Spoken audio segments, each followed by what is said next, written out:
The silk sheets smelled like lavender and lies. I pressed my palm against my mouth, trying to muffle the nervous giggle threatening to escape as I wedged myself further under the massive four-poster bed.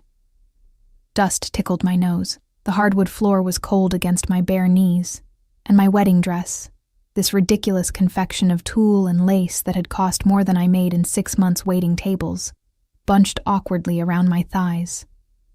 This was supposed to be funny, a harmless prank to break the ice with Marcus, my new husband. We'd only known each other 4 months after all. Met at the diner where I worked the graveyard shift, him always ordering black coffee and leaving generous tips that kept my electricity on. He was kind, safe, boring maybe, but after 26 years of struggle, boring sounded like paradise. The hotel room was one of those obscenely expensive suites I'd only seen in magazines, all cream-colored furniture and floor-to-ceiling windows overlooking the city. Marcus had insisted on it, even though I'd protested about the cost. "You deserve something beautiful," he'd said, cupping my face with those soft accountant hands that had never known real work. I heard the door click open and bit down harder on my palm, barely containing my laughter. Footsteps echoed across the marble entryway. Heavy footsteps. Deliberate. Something cold slithered down my spine. Those weren't Marcus's shuffling, apologetic steps. These were the footfalls of someone who owned every room they entered, who calculated angles and exits with each stride.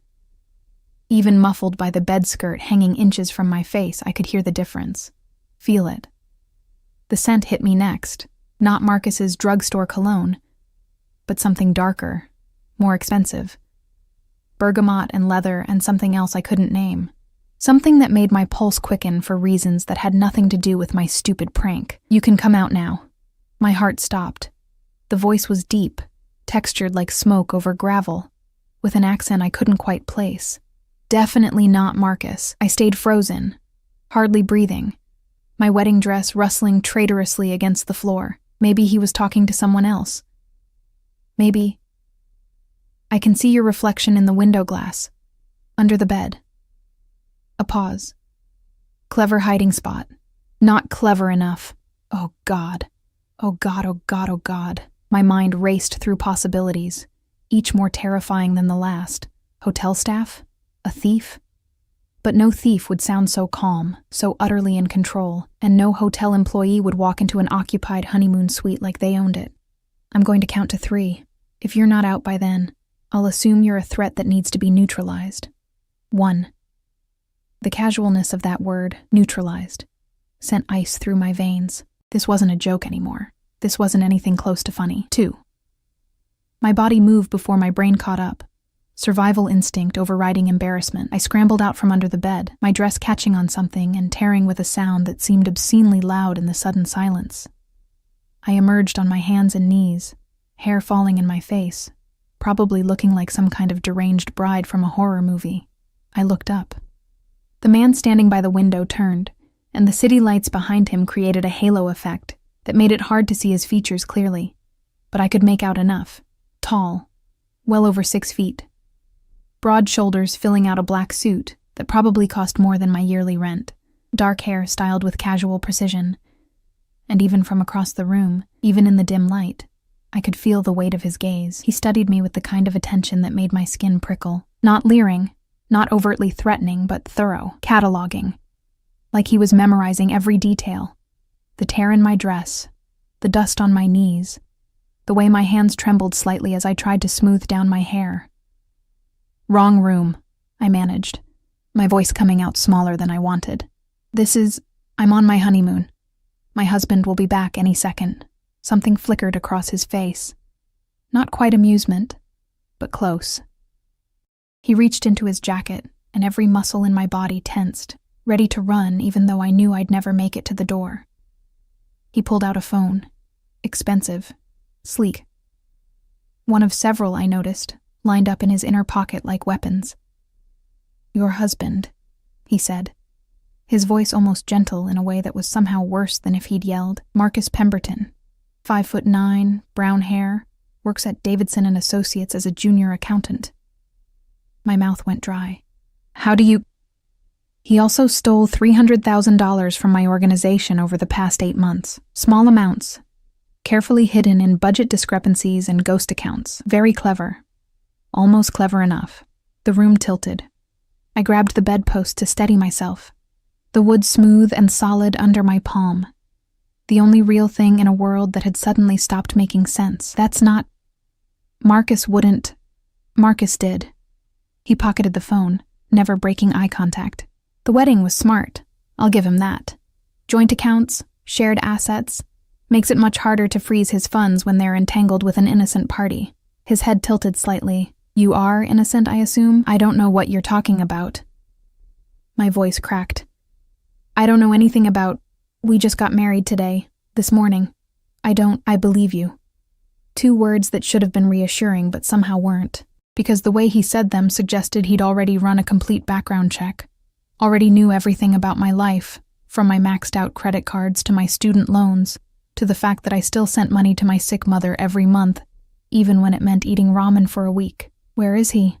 I asked, though part of me didn't want to know the answer. The man moved then, walking toward me with that same deliberate grace. He wasn't rushing, wasn't threatening, but I still backed up until my shoulders hit the wall next to the bed. He stopped a few feet away, close enough that I could see his face properly now. Young, I realized with a start, maybe early 30s, handsome in a way that seemed almost unfair. Sharp jawline, dark eyes that missed nothing, a mouth that looked like it rarely smiled but would be devastating when it did. A small scar cut through his left eyebrow, the only imperfection in otherwise aristocratic features. Your husband, he said, is currently in the presidential suite upstairs, probably wondering why you haven't come looking for him yet. He switched the room keys, gave you this room number instead of the real one. My stomach dropped. Why would he? Because I'm supposed to be in the presidential suite tonight. And he, clever boy, arranged to have you come here instead. To my room. His expression didn't change, but something dark flickered in his eyes. Tell me. Did he seem nervous when he left, eager to take care of something? Maybe he said he needed to make a quick call, speak with the concierge. He had. Marcus had kissed my cheek, told me to get comfortable, said he needed to confirm something with the front desk about breakfast service. He'd been smiling, excited almost. He set you up, the man continued, his voice almost gentle. Probably thought I'd find you here and assume you were part of the theft. An accomplice, or leverage. The word leverage hung in the air like a blade. But he miscalculated, the man said. Because I did my homework. Elena Marie Santos, 26 years old, daughter of Maria Santos, currently residing in a care facility for her MS. You work 60-hour weeks at Tony's Diner and a cleaning service. Send most of your paycheck home. Live in a studio apartment in the worst part of town. You've never had a parking ticket, never been arrested, never even been late on a payment when you could help it. He paused. You're not the type to steal. You're the type to be stolen from. Heat burned behind my eyes, but I refused to cry. Not in front of this stranger who somehow knew everything, who stood in what was supposed to be my wedding night room, like an avenging angel dressed in Italian wool. Who are you? I whispered. Someone your husband made a very serious mistake crossing. He pulled out his phone again, pressing a button. Dante, presidential suite. Bring him down. The response was immediate, crackling through the speaker. Yes, sir. He ended the call, those dark eyes fixing on me again. You should sit down. I don't want to sit down, but my legs were shaking, and the wall was the only thing keeping me upright. Suit yourself. He moved to the window, hands in his pockets, looking every inch the powerful man he clearly was. When they bring him here, you're going to have a choice to make. What kind of choice? He turned, backlit by the city again, and I could swear the temperature in the room dropped 10 degrees. Whether you're still married to a thief, he said, or a widow. The word hit me like a fist. I opened my mouth, but no sound came out. He used you, he continued, his voice matter of fact. Set you up to take a fall, or at the very least, to distract me. That's not love. That's strategy. And bad strategy at that. You can't just... I found my voice, though it shook. You can't kill someone over money.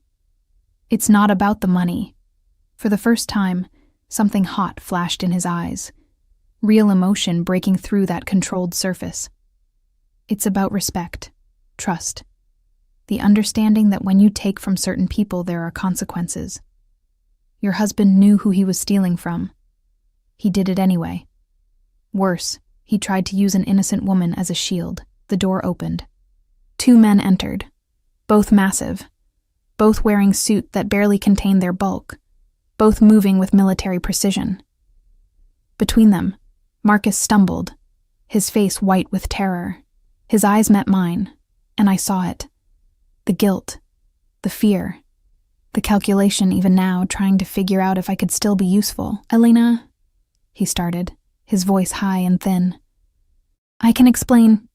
"Explain to me," the stranger cut in, his voice like a knife through silk. "Why you gave your bride the key to my room on your wedding night." Marcus's mouth opened and closed. Sweat beaded on his forehead. "I didn't. It was a mistake." "No mistake.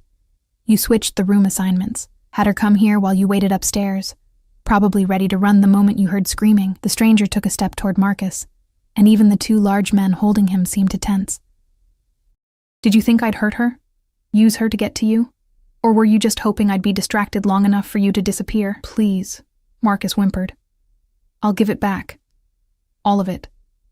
I just needed. The stranger's laugh was soft, terrifying. "Let me tell you what you need. You need to pray that I'm feeling merciful tonight." He looked at me then, and I felt pinned by that gaze, like a butterfly on a collector's board. "The choice is yours," he said. "He's your husband. Legally. At least for the next few hours." I looked at Marcus, this man I'd married this morning, thinking I'd finally found safety, finally found someone who wanted me for me. This man who'd smiled and promised to love me forever, who'd held my hands at the altar with fingers that turned out to be already reaching into someone else's pocket. This man who'd hidden me under a bed like bait in a trap. "He's not my husband," I heard myself say. "We're getting it annulled." Something that might have been approval flickered across the stranger's face. "Smart girl." He nodded to the 2 men, and they started dragging Marcus toward the door.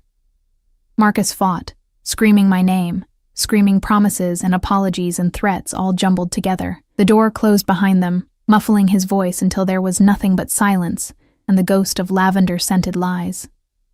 I stood there, still in my torn wedding dress, covered in dust, watching my life implode in real time. The stranger moved closer, not threatening, but not exactly comforting either. He reached out slowly, giving me time to flinch away if I wanted, and brushed a strand of hair from my face. His fingers were warm, calloused in unexpected places. "You have nowhere to go tonight," he said. It wasn't a question. I didn't answer. Couldn't. "This room is paid for. Stay here. Tomorrow we'll figure out the rest." "The rest of what?" My voice sounded hollow. He smiled then, and it was as devastating as I'd imagined. But also sad, somehow. Knowing. "The rest of your life, Elena, the one that doesn't involve men who hide you under beds." He walked to the door, paused with his hand on the frame. "My name is Alexei," he said, "and I'm very sorry your wedding night ended this way." Then he was gone, and I was alone in a room that smelled like expensive cologne and shattered dreams, wearing a torn dress that cost more than I made in 6 months, wondering how the hell hiding under a bed for a stupid prank had ended with me owing my life to a man whose last name I didn't even know. A man who, I was starting to suspect, was far more dangerous than Marcus had ever been. A man who looked at me like I was something precious and breakable. A man who'd just given me a choice and seemed genuinely willing to let me make it. I sank onto the edge of the bed, my legs finally giving out, and stared at the city lights blinking through the window, like stars that had fallen and forgotten how to rise. I didn't sleep. How could I? Every time I closed my eyes, I saw Marcus's face, that mask of terror and guilt, and heard the stranger's voice, Alexei's voice, smooth and dark like expensive whiskey, asking me to choose between widow and annulment as casually as someone might ask about coffee preferences. I'd peeled off the wedding dress somewhere around 3 a.m, letting it puddle on the bathroom floor like a defeated ghost. The hotel robe was soft against my skin, Egyptian cotton that probably cost more than my entire wardrobe. I'd wrapped myself in it and curled up in the armchair by the window, watching the city lights blur and refocus as exhaustion pulled at my edges. But sleep never came. When dawn finally crept across the skyline, painting everything in shades of pink and gold that seemed obscenely cheerful, I heard the door click open. My heart slammed against my ribs. I shot up from the chair, the robe falling open slightly before I clutched it closed. But it wasn't Alexei who entered. A woman stepped inside, tall, elegant, probably in her 50s, wearing a crisp black pantsuit and carrying several shopping bags with names I recognized from magazine advertisements. Her silver hair was pulled back in a perfect chignon, and her eyes, sharp and assessing, swept over me with the kind of efficiency that missed nothing. "Miss Santos," she said, her accent British and refined. "My name is Catherine. Mr. Volkov sent me to assist you this morning." Volkov. So that was his last name. Russian, I realized. That explained the accent I couldn't place. He'd smoothed most of it away, but it lingered in certain words like a fingerprint. "Assist me with what?" I asked, my voice rough from hours of not speaking. "Getting you settled." Catherine set the bags on the bed with practiced care. "You'll need clothes, toiletries, and proper documentation for the annulment proceedings. Mr. Volkov has arranged everything." I stared at the bags, then at her. "He doesn't even know me. He knows enough." Catherine pulled out a garment bag, unzipping it to reveal a simple but clearly expensive dress. Deep navy, conservative cut, the kind of thing you'd wear to a lawyer's office. "He knows your husband, former husband, left you with nothing but a torn wedding gown and a hotel room you can't afford past checkout time. He knows you have no family in the city, no friends who could take you in on short notice. He knows that I'm pathetic," I finished, bitterness coating my tongue. Catherine's expression softened slightly. "That you're alone. There's a difference." She laid the dress across the bed, smoothing out invisible wrinkles. "Mr. Volkov doesn't tolerate people who prey on the vulnerable. Your husband made you vulnerable. Mr. Volkov is simply correcting the imbalance. Out of the goodness of his heart?" I couldn't keep the skepticism from my voice. "Out of principle." Catherine pulled out shoes next. Low heels, black, practical. "The annulment lawyer will be here at 9. You have an hour to shower and dress. There's breakfast being sent up in 20 minutes. She moved toward the door, then paused, turning back to look at me with something that might have been sympathy. "A word of advice, Miss Santos. Mr. Volkov is many things, dangerous, powerful, unforgiving to his enemies. But he's also fair. If he says he'll help you, he will. Don't mistake his assistance for weakness, and don't run from it out of pride. You'll need it more than you know." Then she was gone, leaving me alone with bags full of clothes I hadn't asked for, and questions I couldn't answer. The lawyer arrived exactly at 9. I'd showered, scrubbing away the previous night until my skin turned pink, and dressed in the navy outfit Catherine had provided. It fit perfectly, which should have been comforting, but instead felt invasive. How did Alexei know my size? How much else did he know?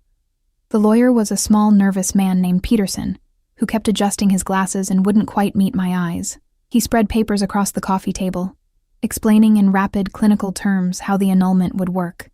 Given the fraudulent nature of the marriage, Mr. Pemberton's deliberate deception and intent to use the union for illegal purposes, this should be straightforward. We're arguing fraud and duress. You'll need to sign here, here, and here. I picked up the pen, my hand hovering over the first signature line. This morning, I'd been married. A wife, Mrs. Elena Pemberton, and now, with 3 signatures, I'd erase it all like it had never happened. "Where is he?" I asked quietly. "Marcus." Peterson's Adam's apple bobbed. "That's not something I'm at liberty to discuss." "Is he alive?" "Miss Santos, is he alive?" Peterson looked toward the door, as if hoping someone would rescue him. He sighed, removing his glasses to clean them, a nervous gesture that told me more than his words would. "Mr. Pemberton is currently in a secured location, assisting Mr. Volkov's organization with recovering the stolen funds. Once the money is returned and certain assurances are made, he'll be released." released, not killed. Some of the tension in my shoulders eased, though I wasn't entirely sure why I cared. Marcus had used me, betrayed me, literally fed me to a wolf to save his own skin, but some soft, stupid part of me, the part that had said yes when he'd proposed with a pawnshop ring and nervous smile, was relieved he wasn't dead. I signed the papers. Peterson gathered them with obvious relief, shoving them into his briefcase like they might bite. "You're free now, Miss Santos, legally unburdened. I'll file these within the hour. Free." The word should have felt liberating. Instead, it felt like falling. Catherine returned an hour later, finding me still sitting on the couch, staring at nothing. "The annulment is filed," she said briskly. "Now we need to discuss your living situation. I have an apartment, which Mr. Pemberton knows the location of." Catherine's tone was gentle but firm. "And which, forgive my bluntness, is not safe even on a good day. Mr. Volkov has arranged alternative accommodation. I can't afford. It's handled. I don't want charity. Then consider it compensation." Catherine sat across from me, her posture perfect, her gaze direct. "Your husband stole from Mr. Volkov's organization. That theft impacted you as well. Your security, your trust, your future. This is restitution, not charity." "Restitution for what? I didn't lose anything that belonged to Alexei." "Didn't you?" Catherine tilted her head. "You lost your wedding night, your marriage, your sense of safety. All because Mr. Pemberton thought he could steal from powerful men without consequence. Mr. Volkov takes responsibility for the collateral damage his world creates. That includes you." I wanted to argue, but exhaustion was winning, and beneath the exhaustion, fear. Because Catherine was right, I couldn't go back to my apartment. If Marcus knew where I lived, others might too. And if Alexei had enemies, if Marcus had made other people angry. "What kind of accommodation?" I asked finally. "A secure apartment in a building Mr. Volkov owns. Good neighborhood doorman, security cameras. You'd have your own space, privacy. No one would bother you there." "For how long?" "As long as you need it." I laughed, the sound bitter and wrong in the elegant hotel room. "Nothing is free. What does he want from me?" Catherine's expression didn't change, but something flickered in her eyes. Understanding, maybe, or pity. "Mr. Volkov wants to ensure you're safe, that's all. Whether you believe that or not is your choice. But I've worked for him for 12 years, Miss Santos. I've seen him do terrible things to terrible people. I've also seen him move heaven and earth to protect those who don't deserve to suffer." She stood, smoothing her already perfect suit. "The car is downstairs whenever you're ready. Your belongings from your old apartment will be collected and moved to the new location this afternoon. You don't need to go back there. You've thought of everything. Mr. Volkov thinks of everything. I simply execute." She left me with a key card and an address in a part of the city where I'd never been able to afford even window shopping. The car was a black SUV with windows so dark I couldn't see inside. The driver, a massive man with a scar running down his neck, opened the door without speaking. I climbed in, half expecting to find Alexei waiting. The back seat was empty. We drove through morning traffic, the city transforming from the glittering downtown hotels to residential neighborhoods with tree-lined streets and buildings that screamed old money. The SUV pulled up in front of a pre-war building with an actual doorman who tipped his hat as I approached. The apartment was on the 8th floor. The driver, still silent, escorted me up, unlocked the door, and stepped back without entering. I walked inside and felt my breath catch. It wasn't huge, maybe 1,000 square feet, but it was beautiful. Hardwood floors gleamed in the morning light streaming through tall windows. The furniture was tasteful and comfortable. A plush gray couch, a dining table that sat 4, a kitchen with actual counter space and appliances that looked newer than anything I'd ever owned. Through an open door, I could see a bedroom with a queen-sized bed already made with crisp white linens. On the kitchen counter sat a vase of fresh flowers, white roses, and a note in elegant handwriting. "Welcome home." A home. As if this could ever be home, as if I belonged in a place like this, with its crown molding and its view of the park, and its silence that wasn't punctuated by sirens or shouting neighbors, or the constant drip of a bathroom faucet I couldn't afford to fix. I walked to the window, pressing my palm against the cool glass. 8 floors below, people move through their lives, jogging, walking dogs, pushing strollers. Normal people with normal problems. I wasn't one of them anymore. I'd crossed some invisible line last night, from my world into Alexi's, and I had no idea how to cross back. A knock on the door made me jump. I opened it to find a young woman holding several boxes. "Delivery for Miss Santos," she said cheerfully. "Your personal items from your previous residence." My entire life, packed into 4 cardboard boxes.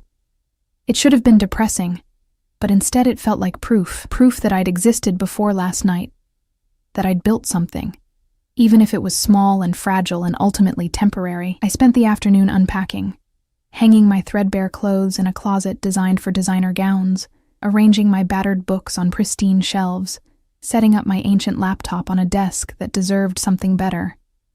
The contrast was almost funny. Almost. Evening crept in, painting the apartment in shades of amber and shadow. I'd just finished organizing the kitchen, my mismatched mugs looking ridiculous in the custom cabinets, when another knock came. This time, when I opened the door, Alexei stood there. He'd changed from last night's formal suit to dark jeans and a black Henley that somehow made him look more dangerous, not less. His hair was slightly disheveled, like he'd been running his hands through it. Those dark eyes met mine, and I felt that same jolt of recognition, of something primal and terrifying. "May I come in?" he asked. I should have said no, should have thanked him politely and closed the door, maintained some kind of boundary between his world and whatever was left of mine. Instead, I stepped back and let him enter. He moved through the apartment with the same deliberate grace I remembered, taking in the details, my boxes, my books, the way I'd tried to make this space mine even though it would never truly be. "You settled in," he observed. "You didn't leave me much choice." "You always have a choice, Elena." He turned to face me, and the way he said my name, soft, careful, like it was something precious, made my stomach flip. "You could have refused the apartment, gone back to your place, told me to leave you alone, and would you have? Left me alone?" A small smile tugged at his mouth. "Probably not, but I would have respected your wishes more creatively." Despite everything, I felt my lips twitch. That's not reassuring. It's not meant to be. He moved to the window, looking out at the darkening park. "I came to check on you, make sure you had everything you needed." "Why?" "Because your husband, ex-husband," I corrected sharply. "Ex-husband," he amended, "put you in danger. That makes you my responsibility." "I'm not your responsibility. I'm not anyone's responsibility but my own." He turned from the window, and the look in his eyes was so intense I had to fight the urge to step back. "You became my responsibility the moment Marcus Pemberton gave you a key to my room," he said quietly. "The moment he tried to use you as a distraction, or leverage, or whatever his pathetic plan was, he involved you in my world, Elena. That has consequences. I don't want to be in your world." "I know." And he sounded genuinely regretful. "But you are. And until I'm certain you're safe, until I'm certain Marcus's theft hasn't made you a target for people who are far less understanding than I am, you stay under my protection. What if I leave? Just pack up and go to another city?" "I'd follow you." The certainty in his voice should have been terrifying. It was terrifying, but it was also something else, something I didn't want to examine too closely. "You can't just decide to protect me," I said, hearing the frustration in my own voice. "You can't just insert yourself into my life because you feel guilty, or responsible, or whatever this is. Watch me." We stood there, the air between us crackling with tension and unspoken things. The rational part of my brain screamed at me to run, to get as far from this beautiful, dangerous man as possible. But another part, a part I didn't recognize, didn't trust, wanted to step closer, to test the boundaries of whatever this was. Alexei's phone buzzed. He glanced at it, his expression darkening. "I have to go," he said. "Business."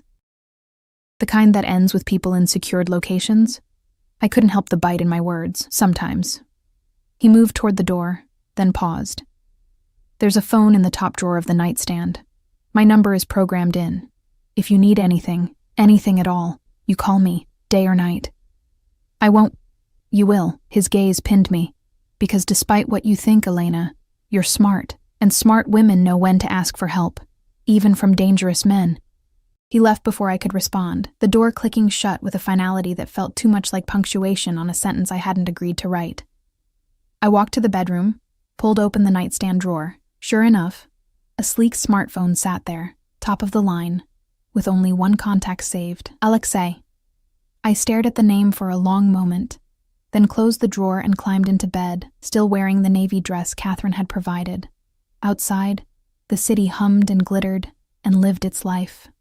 And somewhere in it, Alexei Volkov was conducting business I didn't want to imagine, protecting me from threats I couldn't see, weaving me deeper into a world I'd stumbled into by hiding under a bed, on what should have been the happiest night of my life. I fell asleep with white roses perfuming the air and questions I couldn't answer circling my mind like vultures. 3 days passed in strange, suspended animation. I went to work at the diner, took the subway like always, tied on my apron, poured coffee and forced smiles for customers who never really saw me. But everything felt different now, like I was watching my own life through glass. Tony, my boss, asked if I was okay. I told him I'd had the flu. He believed me because why wouldn't he? Nobody expects their waitress to say, "Actually, my husband tried to feed me to the Mafia on our wedding night." The apartment felt like a museum I was visiting. Too clean, too perfect, too much like someone else's life. I'd wake up in that enormous bed and forget where I was for a split second, my heart racing until the expensive sheets and the view of the park reminded me. This was real. This was my life now. Alexei hadn't contacted me. I told myself I was relieved that his absence proved this was just charity, just guilt, just a powerful man's way of cleaning up a mess. But I caught myself checking the phone in the nightstand drawer more times than I wanted to admit, seeing that single contact and feeling something twist in my chest. On the 4th day, Catherine appeared at the diner during my lunch shift. She looked wildly out of place among the cracked vinyl booths and fluorescent lighting, her designer pantsuit and perfect posture drawing stares from the regulars. She slid into a corner booth and waited patiently while I finished taking orders, her expression pleasant but unreadable. "What are you doing here?" I asked when I finally approached her table, coffee pot in hand. "Having lunch." She glanced at the laminated menu with interest. "What do you recommend?" "Catherine." "The meatloaf, please, and coffee, black." She folded the menu and handed it to me. "Join me when you can. We need to talk." 20 minutes later, during my break, I slid into the booth across from her. She'd barely touched the meatloaf, but her coffee cup was empty. I refilled it automatically, my hands steady from years of practice. "Mr. Volkov would like to see you," she said without preamble. My stomach dropped. "Why?" "He didn't share his reasons with me." Catherine added cream to her coffee with precise movements, "But he asked me to invite you to dinner tonight. 7 o'clock. A restaurant called Luminare. Do you know it?" I almost laughed. Luminare was the kind of place I'd only seen in movies, the kind where reservations required months of waiting and entrees cost more than my weekly paycheck. "I can't afford—" "You're his guest." Catherine pulled out a small card, sliding it across the table. "The address. A car will pick you up at 6:30. What if I say no? Then I'll tell him you declined, and he'll likely show up at your apartment instead." She took a sip of coffee, her gaze steady over the rim. "Mr. Volkov isn't accustomed to being refused, Miss Santos. But he'll respect your choice. He'll just be persistent about it." I picked up the card, the heavy cardstock smooth between my fingers. "Is this a date?" "It's dinner." Catherine's expression softened slightly. "Though I suspect Mr. Volkov's intentions are more complicated than a simple meal. He's been preoccupied since your wedding night. Distracted in a way I haven't seen before." "Distracted how? That's something you should ask him yourself." She stood, leaving cash on the table. Far too much for a barely touched meatloaf. "Wear something comfortable. And Elena? Don't overthink this. Sometimes dinner is just dinner." But the look in her eyes said she didn't believe that any more than I did. At 6:15, I stood in front of my closet in my underwear, staring at my pathetic collection of clothes. Everything I owned was wrong, too cheap, too worn, too obviously from discount stores and clearance racks. The navy dress Catherine had given me for the lawyer meeting was my nicest option, but I'd already worn it. Did that matter? Would Alexei notice? Why did I care if he noticed? I was still debating when my phone buzzed. Not the one in the drawer, but my actual phone. A text from an unknown number. Catherine mentioned you might need assistance. Check your closet. My heart hammering, I opened the closet door wider. There, hanging in a garment bag I definitely hadn't put there, was a dress.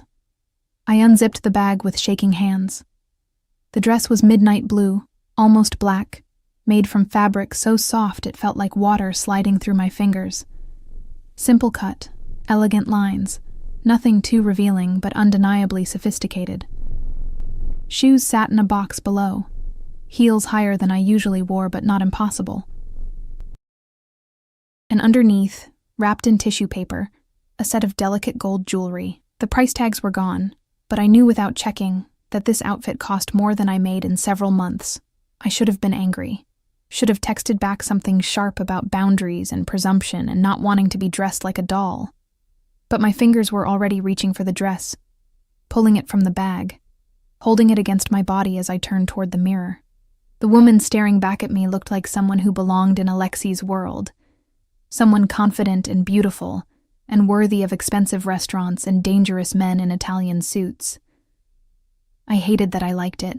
I hated that I wanted to be her, even just for one night. At 6:30 exactly, my buzzer rang. The doorman announced the car was waiting. I took one last look in the mirror. The dress fit perfectly. Of course it did. The shoes made my legs look longer, the jewelry caught the light like captured stars, and grabbed my ancient purse before I could change my mind. The SUV was the same one from before. Same silent driver with the neck scar.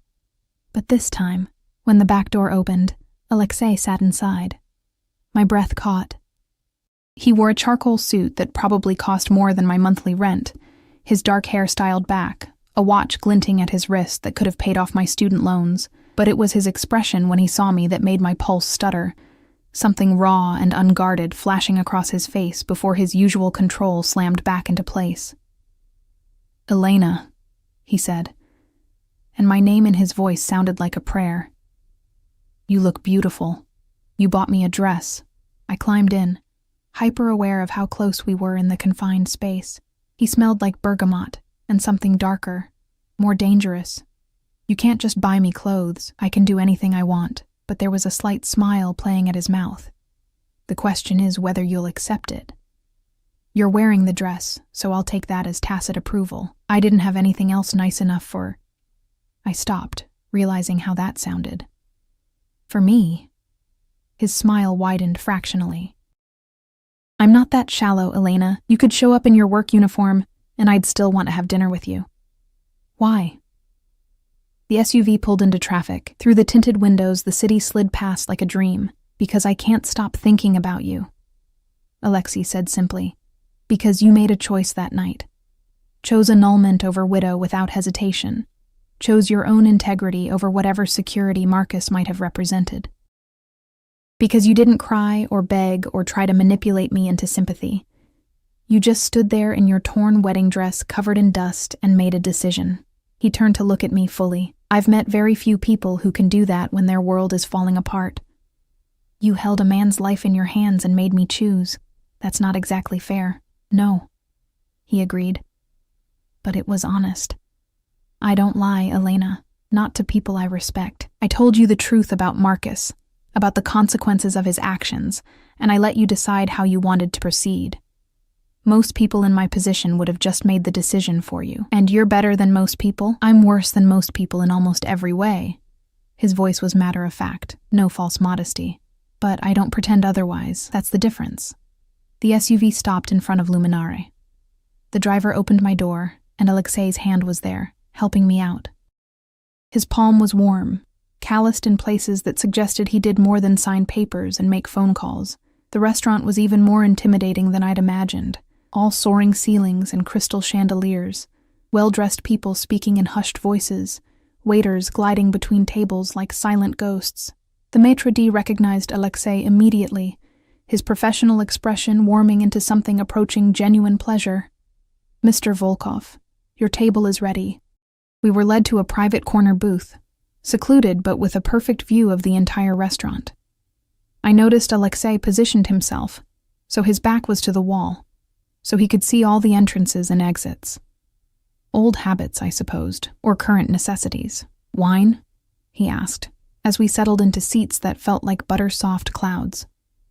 "I don't know anything about wine. Then I'll order for both of us." He spoke briefly to the sommelier in what sounded like French, then turned his attention back to me, those dark eyes focused with an intensity that made me feel like the only person in the room. "Tell me about your mother." The question caught me off guard. "Why?" "Because she's important to you. Because you work yourself to exhaustion to pay for her care. Because I want to know you, Elena." And that seems like a good place to start. So I told him about my mother's diagnosis 7 years ago, the gradual deterioration, the care facility that cost most of my income, about how she'd raised me alone after my father disappeared when I was 3, worked 2 jobs to keep us fed, taught me that hard work and honesty were the only currencies that mattered. "She sounds formidable," Alexei said when I finished. "She is. I corrected myself quickly. Some days are better than others. "When did you last visit her?" 2 weeks ago." Guilt twisted in my stomach. "I've been meaning to go back, but with the wedding and then everything, I haven't had time. We'll go tomorrow." I blinked. "What? To visit your mother. I'll arrange it." He said it like it was decided, like my agreement was assumed. "You can't just... I don't need you to. I know you don't need me to." His voice was gentle but firm. "But your mother hasn't met your husband, doesn't know about the annulment. You'll need to explain it to her, and that will be difficult. I'm offering to be there, if you want the support." Something in my chest cracked. "Why would you do that? Because you shouldn't have to face that alone." He leaned back as the wine arrived, waiting while the sommelier poured and retreated. "Because Marcus put you in an impossible position, and cleaning up his mess includes making sure you have what you need. Even if what you need is someone to sit quietly in a room while you talk to your mother." I picked up my wine glass just to have something to do with my hands. "You're very good at this." "At what?" "Making kindness sound like obligation. Like you're just fixing a problem instead of actually caring." His expression shifted, something vulnerable flickering across his features. Maybe I'm not good at showing I care any other way. The waiter appeared before I could respond, and we ordered. Alexei asking my preferences, adapting his choices to accommodate mine, treating the whole interaction like a negotiation where my comfort was the primary goal. It was strange and intoxicating and terrifying all at once. "Tell me about you," I said when we were alone again. "It's only fair." "What do you want to know?" "Everything." "Nothing." "I don't know." I took a sip of wine. It was delicious, smooth and rich in ways I didn't have words for. "Start with why you do what you do." "You mean, why am I a criminal?" His mouth quirked. "You can say it, Elena. I won't be offended by honesty." "Fine. Why are you a criminal?" He considered this, swirling his wine thoughtfully. "Family business. My father ran the organization before me, his father before him. I was raised for this, trained from childhood to take over, to lead, to make the hard decisions that keep our people safe and our enemies afraid." He paused. "I could tell you I didn't have a choice, that it was my destiny or my duty. But that would be a lie. I chose this. I'm good at it. And despite the moral complications, I believe what I do serves a purpose." "What purpose?" "Order. Structure. Protection for people who have no other options." He met my gaze steadily. "The world isn't as simple as legal versus illegal, Elena. There are people who fall through the cracks, who can't rely on police or government or any official system. I provide for them. In exchange, they're loyal. They follow rules. And yes, I profit from it. But it's not chaos. It's not random violence. It's organized, contained, purposeful. You're justifying it. I'm explaining it. Whether you agree is up to you." Our food arrived. Beautifully plated dishes that looked like art. I picked up my fork, suddenly nervous. I'm not judging you, I said quietly. I don't have that right. You saved me from Marcus, gave me a safe place to live. I just want to understand. Then ask. Anything you want to know. So I did. Over the course of the meal, between bites of the most incredible food I'd ever tasted, I asked him about his life, his childhood in Russia before his family moved to America, his mother, who died when he was 15, his rise through the organization, the first time he'd had to make a truly terrible choice, the weight of power and responsibility. He answered everything honestly, brutally so at times, didn't sugarcoat or romanticize. And somehow, that honesty made him more human, not less. Your turn, he said as dessert arrived, something chocolate and decadent that probably had a French name I couldn't pronounce. What did you want to be before life got in the way? A teacher. The answer came automatically. English literature. I wanted to share stories, help kids fall in love with reading the way I did. Why didn't you? Mom got sick my senior year of college. I dropped out to work, to pay for her care. Told myself I'd go back eventually. I shrugged. Eventually never came. It could still come. I laughed softly. I'm 26 with student debt and no degree. That ship sailed. Ships can return to port. Alexei's hand moved across the table, his fingers brushing mine. The touch was electric, sending sparks up my arm. You could go back. Finish.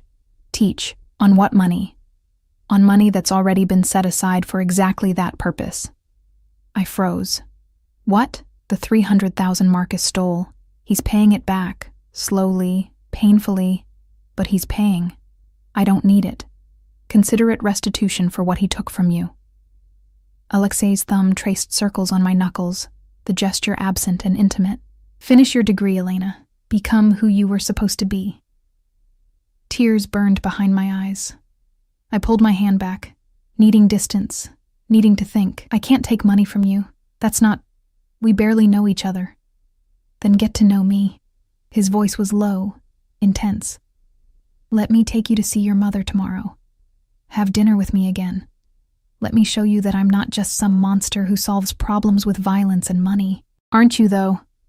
The words came out sharper than I intended. You threatened to kill Marcus.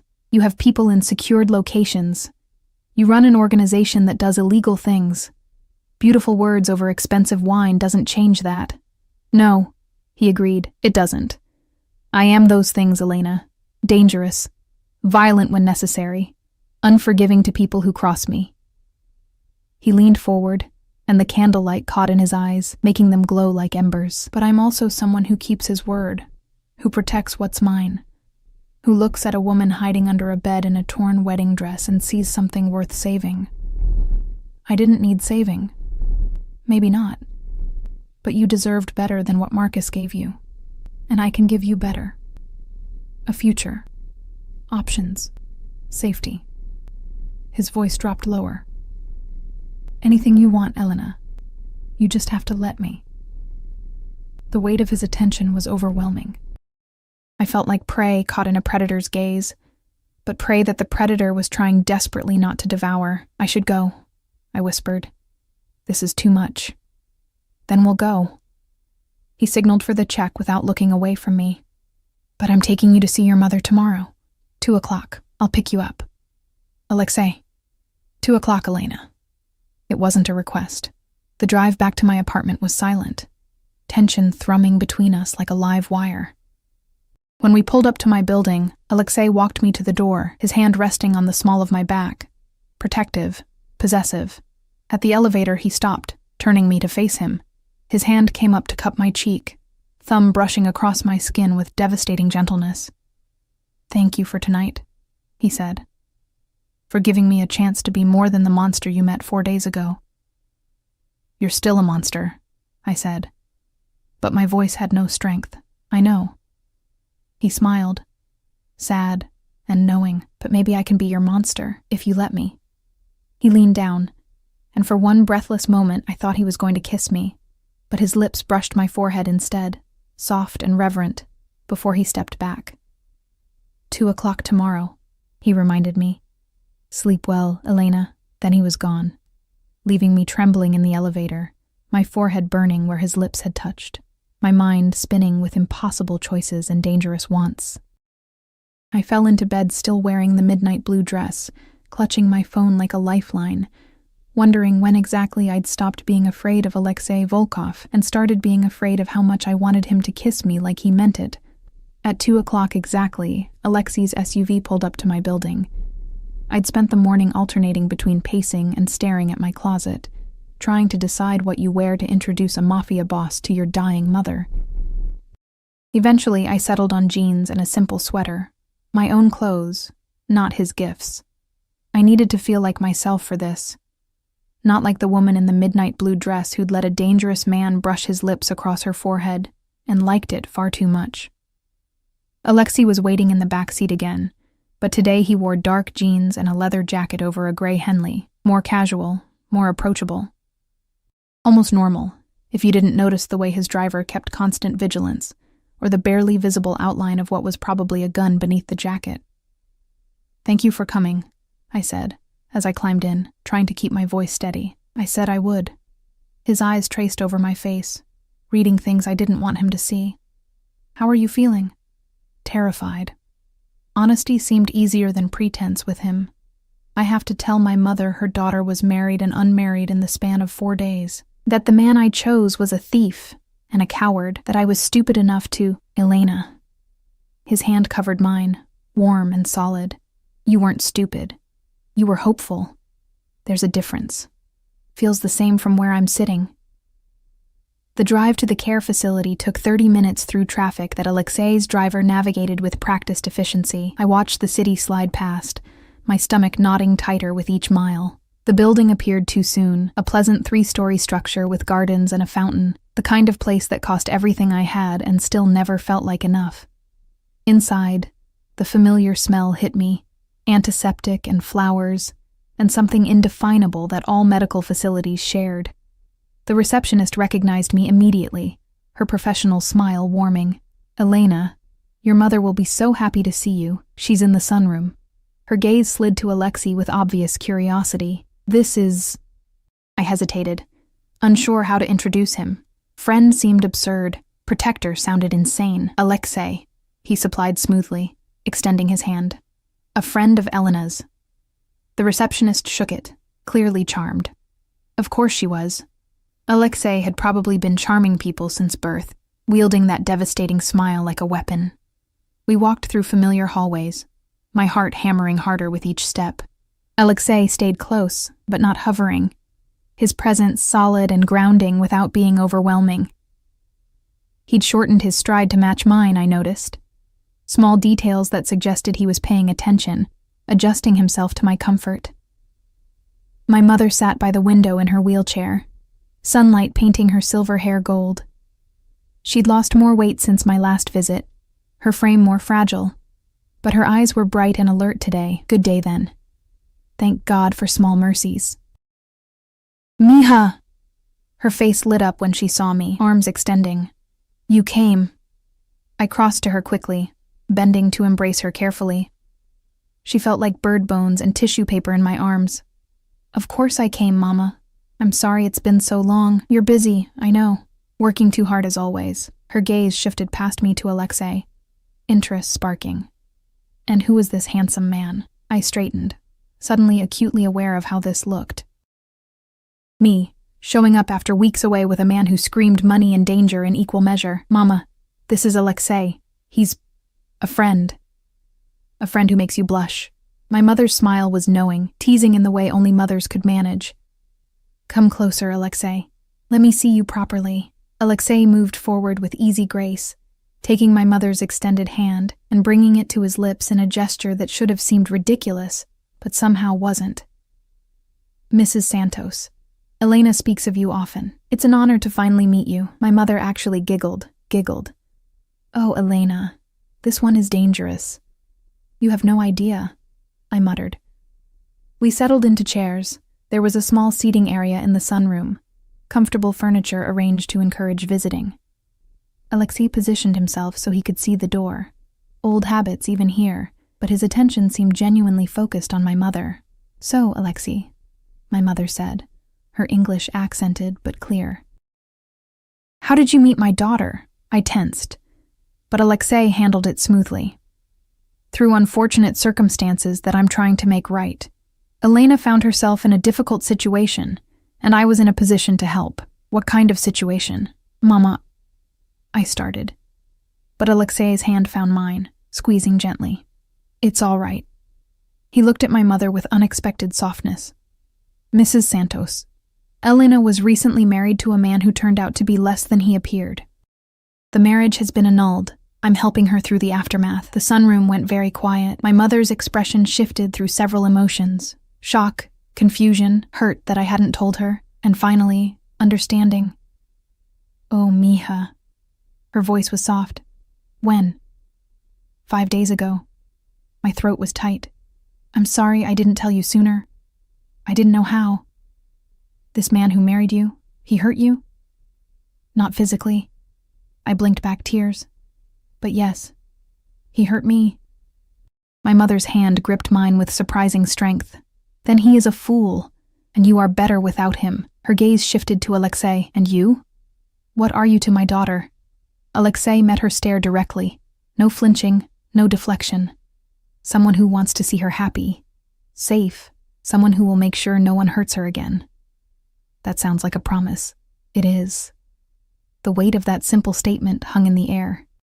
My mother studied Alexei for a long moment, her eyes, still sharp despite everything the disease had taken. Reading him in that way mothers could. You're not like other men Elena has known, she said finally. No, ma'am, I'm not. You're dangerous. Yes, but not to her. Never to her.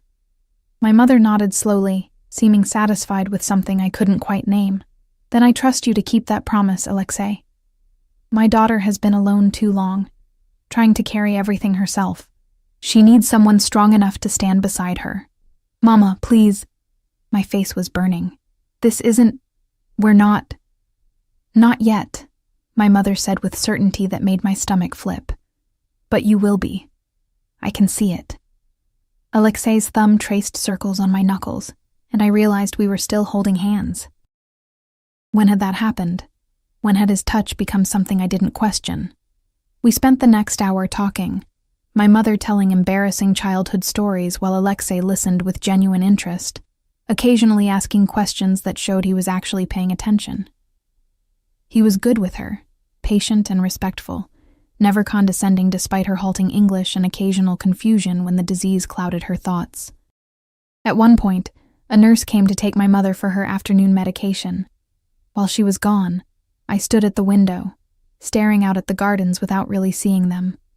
She likes you, I said quietly. I like her. Alexei moved to stand beside me, close enough that I could feel his warmth. She's strong. Like her daughter. She's dying. We're all dying, Elena. Some of us just have better estimates of when. His reflection in the window showed his serious expression. But she's not gone yet. And while she's here, she deserves to see you happy. Does she know how much you sacrifice for her care? No. And she's not going to. I turned to face him. She'd feel guilty. Try to refuse treatment. I won't do that to her. Even though it's destroying you? Working yourself to exhaustion? Living in poverty to afford this place? It's not poverty. It's just less than others have. I crossed my arms defensively, and she's my mother. This is what you do for family. I know. His hand came up to brush hair from my face, the gesture becoming familiar. But you don't have to do it alone anymore. The money Marcus stole. Let me give it to you. Pay off this facility for the next 5 years. Give yourself breathing room. I can't. You can. You just won't let yourself. His voice was gentle but firm. Pride is admirable, Elena, but it's also a cage. And you've been locked in that cage so long you've forgotten what freedom feels like. Freedom from what? Constant worry. Constant struggle. The weight of being responsible for everything and everyone with no one being responsible for you. He stepped closer, and suddenly the space between us felt charged. Let me take care of you, not because you're weak, but because you deserve someone strong enough to carry some of the weight. And what do you get out of it? I needed to understand, needed to know what he wanted. Nobody does something for nothing, Alexei. Especially not men like you. Men like me. He smiled, but it was sad. You're right. Men like me always want something. We don't give without expecting return. So what do you want? You. The word was simple, devastating. I want you to stop looking at me like I'm going to hurt you. I want you to smile without that edge of fear behind it. I want to take you to dinner and not have you question every gesture, every gift, every kindness. He cupped my face with both hands now, his touch gentle despite the calloused palms. I want you to trust me, Elena. That's what I want. Your trust. Eventually, if I'm very lucky, maybe something more. My heart was racing. This is insane. We barely know each other.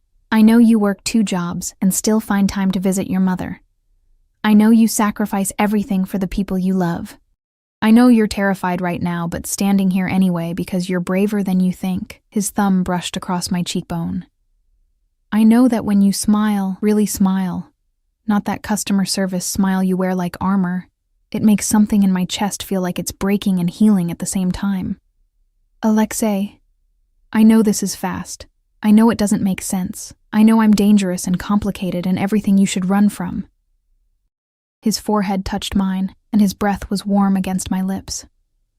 But I also know that the moment I saw you crawl out from under that bed, looking at me with defiance instead of fear, something changed. I want to know you, Elena, all of you. The parts you show the world and the parts you hide. What if you don't like what you find? Impossible. He said it with such certainty that I almost believed him. But if somehow I'm wrong, I'll still make sure you're safe, still pay for your mother's care, still keep my promises. Because that's what men like me do, Elena.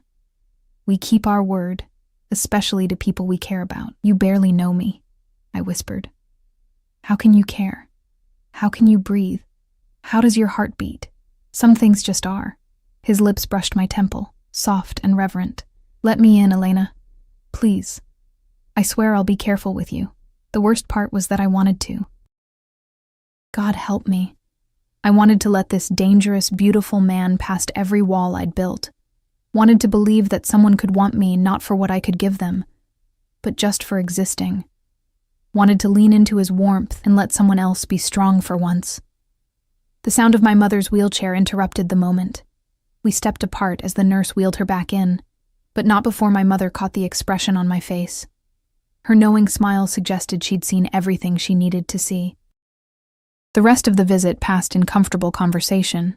Alexei told stories about Russia, carefully edited, I was sure, to remove anything too criminal that made my mother laugh. He asked about her childhood in Mexico, listened to her rambling anecdotes with genuine interest, treated her like she was someone important, instead of just another patient in a care facility. When it was time to leave, my mother hugged me tightly. This one, she whispered in Spanish against my ear.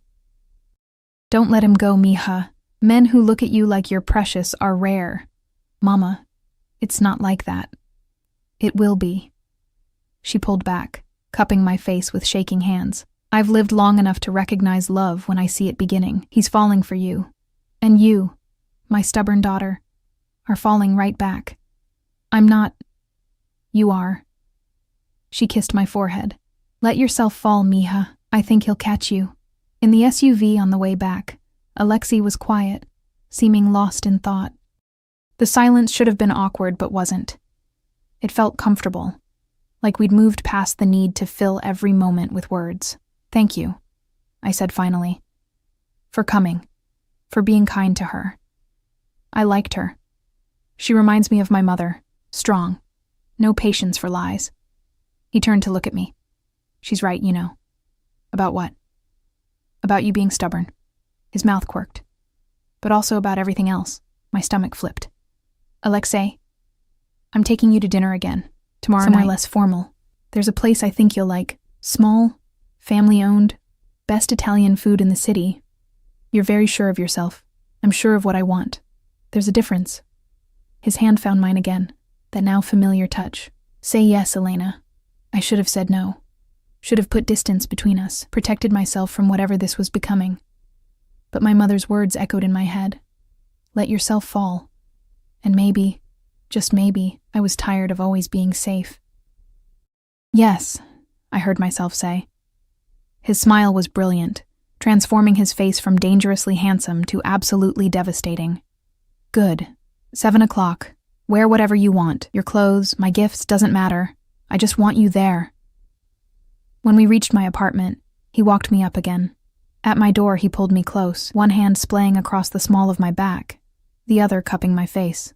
I'm going to kiss you, he said softly. If you don't want that, say so now. My heart was thunder in my chest. I should say no, should maintain boundaries. Okay? I whispered. His mouth met mine, and the world tilted. The kiss was gentle at first, almost tentative, like he was afraid I might break, but when I made a small sound and pressed closer, something shifted. His arms tightened around me, pulling me flush against him, and the kiss deepened into something hotter, more desperate.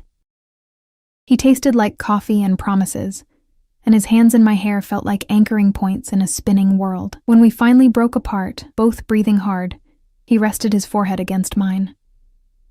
I've wanted to do that since I saw you crawl out from under that bed, he admitted, his voice rough. Covered in dust, furious and terrified and so damn beautiful I could barely think. That's insane, I managed.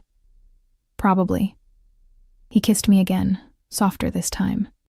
But I've never claimed to be sane, Elena. Just honest. He left me at my door, trembling and confused and wanting, my lips burning from his kiss, my mind spinning with impossible possibilities. Inside my apartment, I touched my mouth, still feeling the ghost of his kiss, and wondered when exactly I'd stopped being Elena Santos, struggling waitress with a simple life, and become someone who kissed mafia bosses in hallways and liked it. My phone buzzed. A text from the number I now knew by heart. Sleep well, beautiful. Tomorrow can't come fast enough. I fell asleep smiling, for the first time in years, not worried about tomorrow, not calculating bills or shifts, or how to stretch money that didn't exist, just thinking about a dangerous man with gentle hands and a kiss that felt like coming home. The next 3 weeks passed in a blur of stolen moments and careful revelations. Alexei took me to dinner at the Italian restaurant, a tiny place in Brooklyn run by a family who greeted him like a beloved nephew and fed us until I could barely move. We talked for hours, discovering shared love for old movies and terrible puns, arguing playfully about books and music. He made me laugh until my sides hurt, and somewhere between the tiramisu and the third glass of wine, I realized I was in serious trouble. He took me to the museum on a Tuesday afternoon when it was nearly empty, hiring a private guide who showed us Renaissance paintings and ancient sculptures, while Alexei's security kept discreet distance. He held my hand through the galleries, listened to me ramble about symbolism and technique, and later admitted he'd only been half watching the art because he couldn't stop looking at me. He showed up at the diner during my late shift with takeout from expensive restaurants, sitting in the corner booth and doing work on his laptop while I served customers. His presence a silent promise that I wasn't alone. Tony started calling him Mr. Fancy, and stopped asking questions when the tips Alexei left covered my rent. And every night, he kissed me goodnight at my door with increasing heat and decreasing restraint, until I started inviting him inside for coffee that we never actually drank, losing ourselves in kisses on my couch, until he'd pull back with visible effort and leave before things went too far. I want to do this right, he'd say, breathing hard, his hair disheveled from my fingers. You deserve to be courted properly, not rushed. It was old-fashioned and ridiculous, and made me fall harder. But there were darker moments, too. Nights when his phone would ring and his expression would shudder, become the dangerous man I'd first met. He'd leave abruptly, returning hours later with shadows in his eyes and blood on his knuckles he thought I didn't notice. I didn't ask. Wasn't sure I wanted to know. But the evidence of his world was always there, lurking beneath the surface of our careful intimacy. The security that followed us everywhere, the deference he received from strangers, the carefully blank spaces in conversation when I asked about his work. On a rainy Thursday evening, 3 weeks and 2 days after that first dinner, everything changed.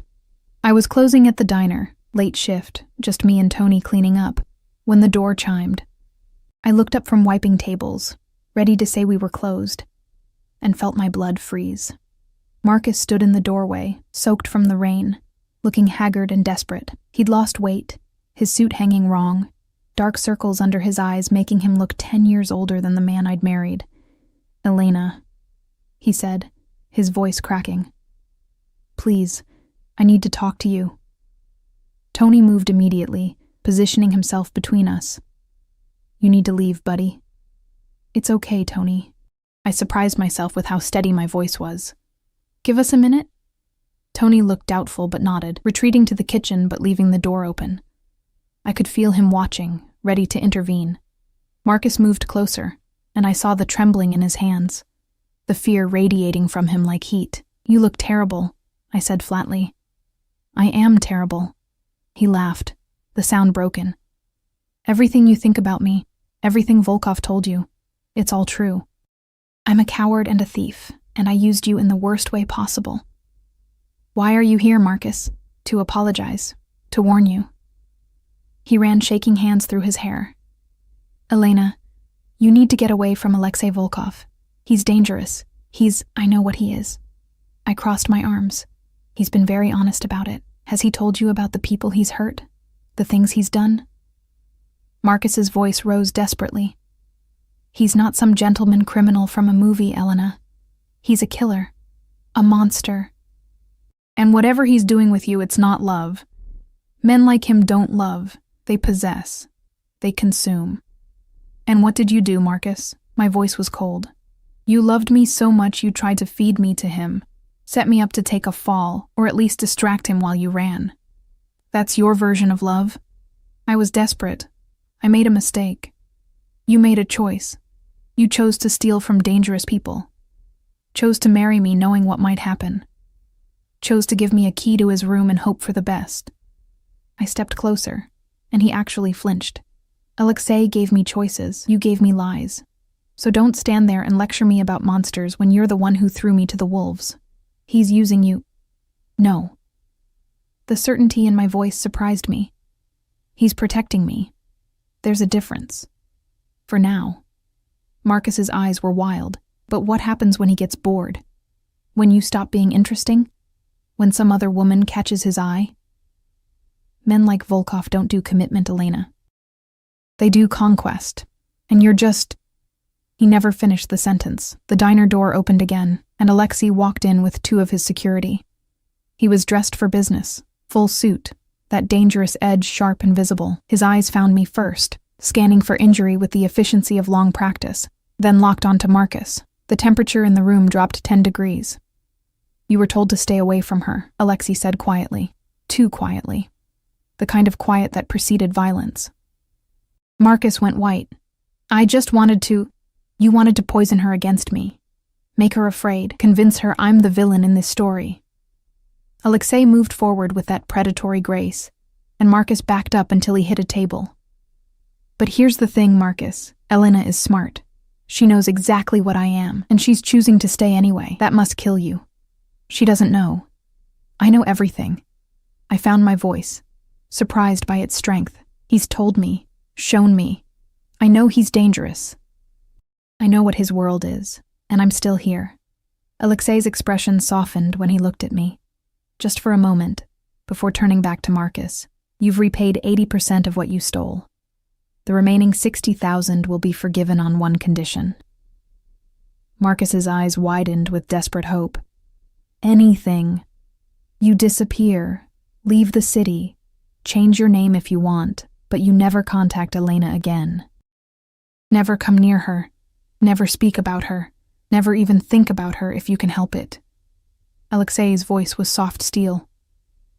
"Because if I find out you violated this agreement, if I hear your voice on her phone, see your name in her inbox, catch even a whisper that you've tried to reach her, I will forget my current generosity. Do we understand each other?" Marcus nodded frantically. Yes, I understand." "Good."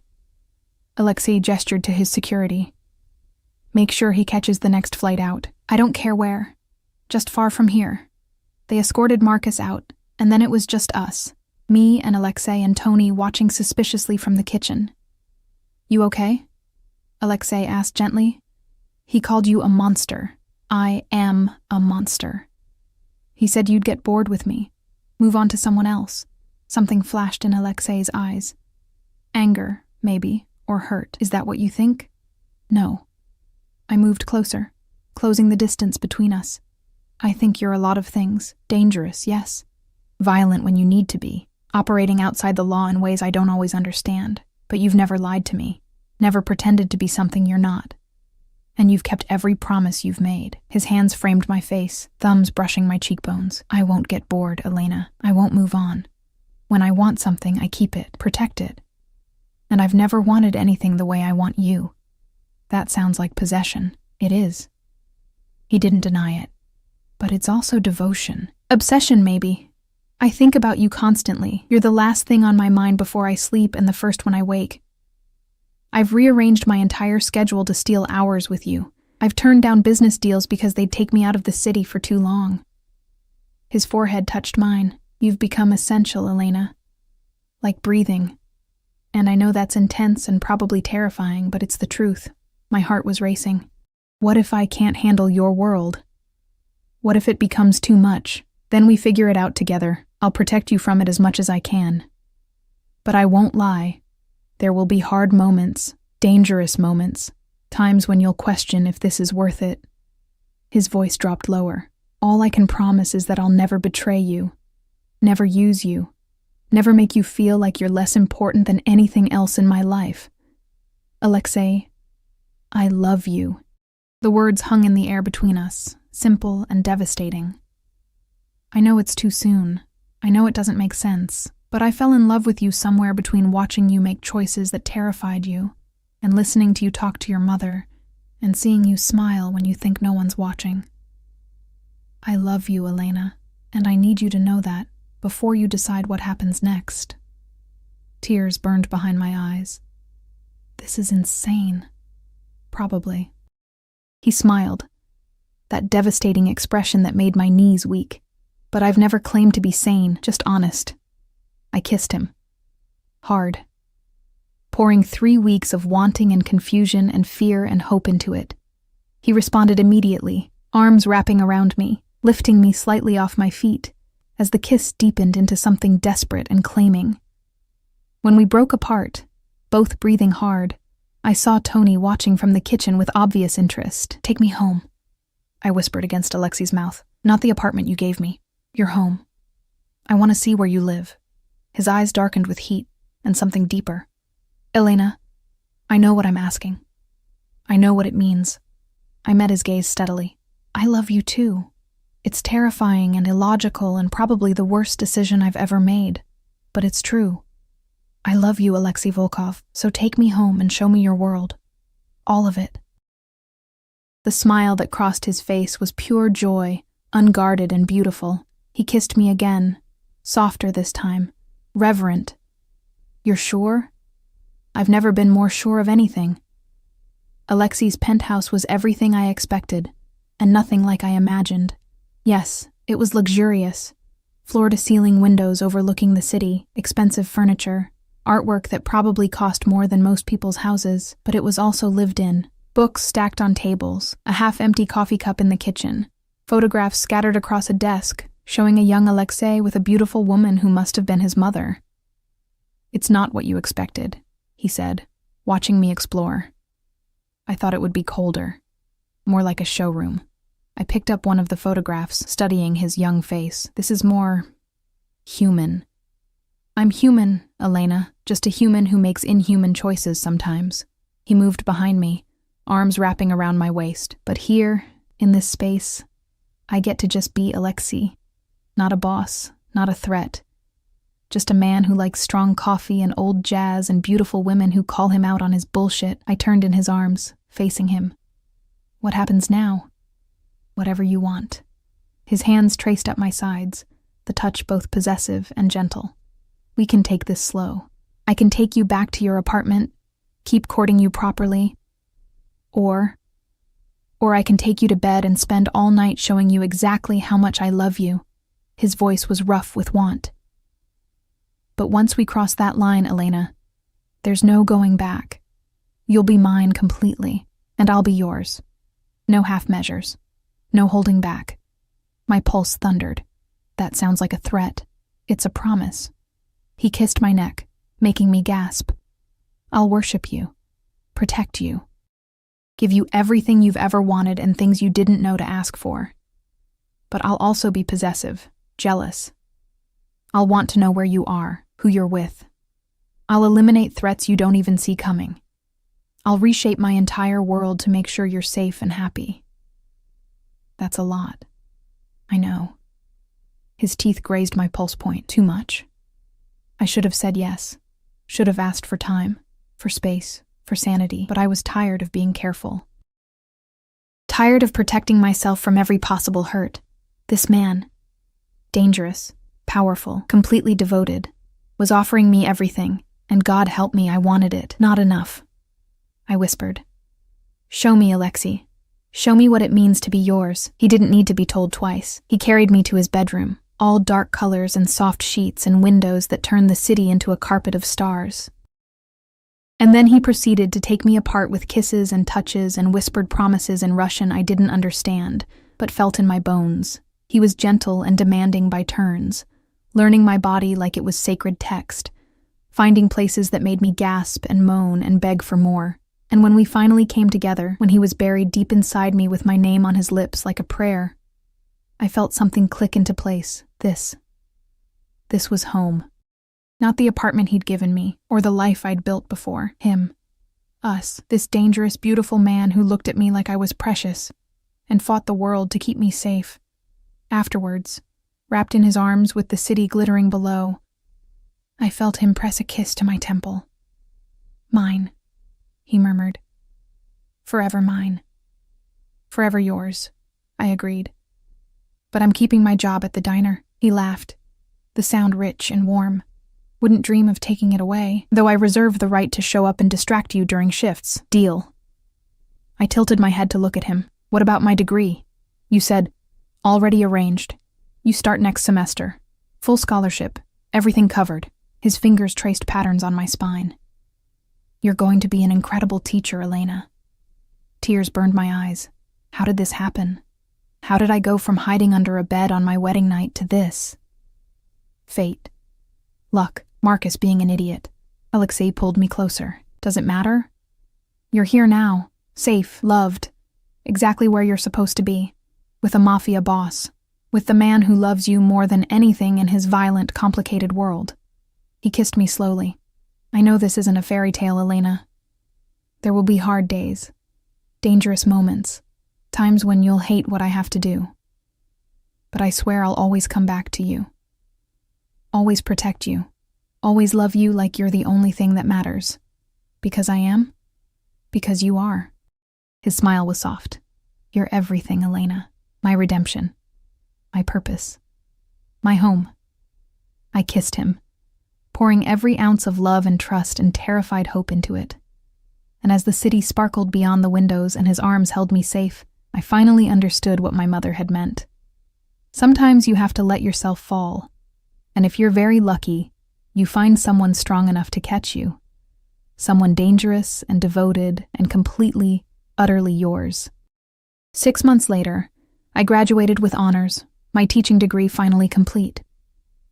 Alexei sat in the front row next to my mother, who'd been moved to a better facility with experimental treatments that were actually working, cheering louder than anyone when I crossed the stage. He'd taken over her care completely, visiting her weekly, bringing her flowers and stories and making her laugh until she cried. The diner threw me a goodbye party.